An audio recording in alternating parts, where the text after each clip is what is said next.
At this very moment, you will witness that it turns out to be an insurmountable task to capture you, and there is no imminent danger that threatens you.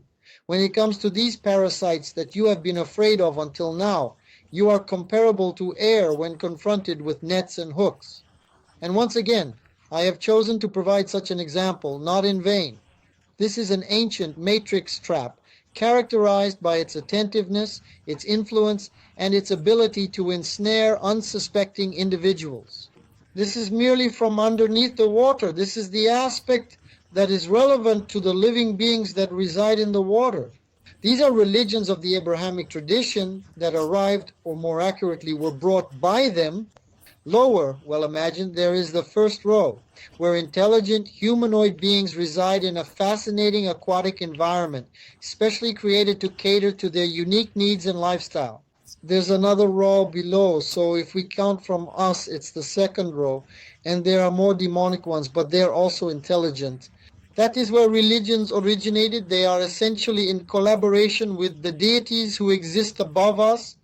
Three divine circles, three hoops above us by vibration, but also exist at this location. They are similar to other puddles, as I previously mentioned. When you arrived here, you brought a ray of light and settled in one of the puddles. That's how I described it, like a puddle or perhaps a small lake. Well, more like a puddle, although it was actually quite deep. The conditions were such that it was hard to imagine, and that's how it remains. We currently live in these conditions, which can be described as a water environment. And now you might say to me, it's true, I didn't even realize that I was underwater. And that is the end. In reality, that is correct. That is the truth. That is the whole story. And even this enslavement, it is a form of dark magic that holds an inexplicable power over me. What does humanity hold on to with a passport? And before it was Roman law, and now it is maritime law. This is the lowest point. And you are present here in the role of SpongeBob SquarePants.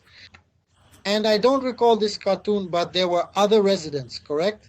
There is such a cartoon. But in fact, this is how it all happens. The thing is, I didn't know in advance what I would be talking about now. Yet, you already know and understand it, right? That's why I never prepared in advance for it.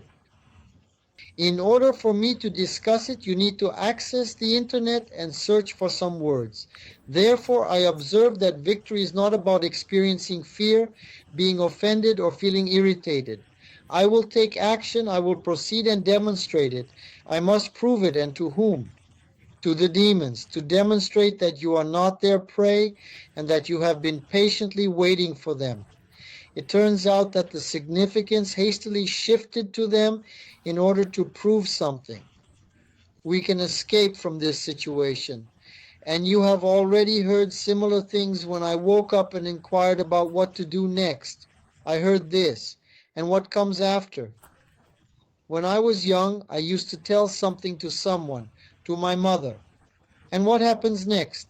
What will you do? Well, then remain silent. Well, then don't disclose it to anyone. We should keep this to ourselves and not share it with anyone else. Because it will be interesting to listen in a psychiatric hospital. You. Well, that's how he fell silent. I heard this response within myself when I inquired, and what should I do now? How should I act at this moment in time? The response was as obvious as daylight. Disregard the negative, nurture the positive. How to disregard the negative? Disregard the negative, nurture the positive. And it transpires that this is acceptance.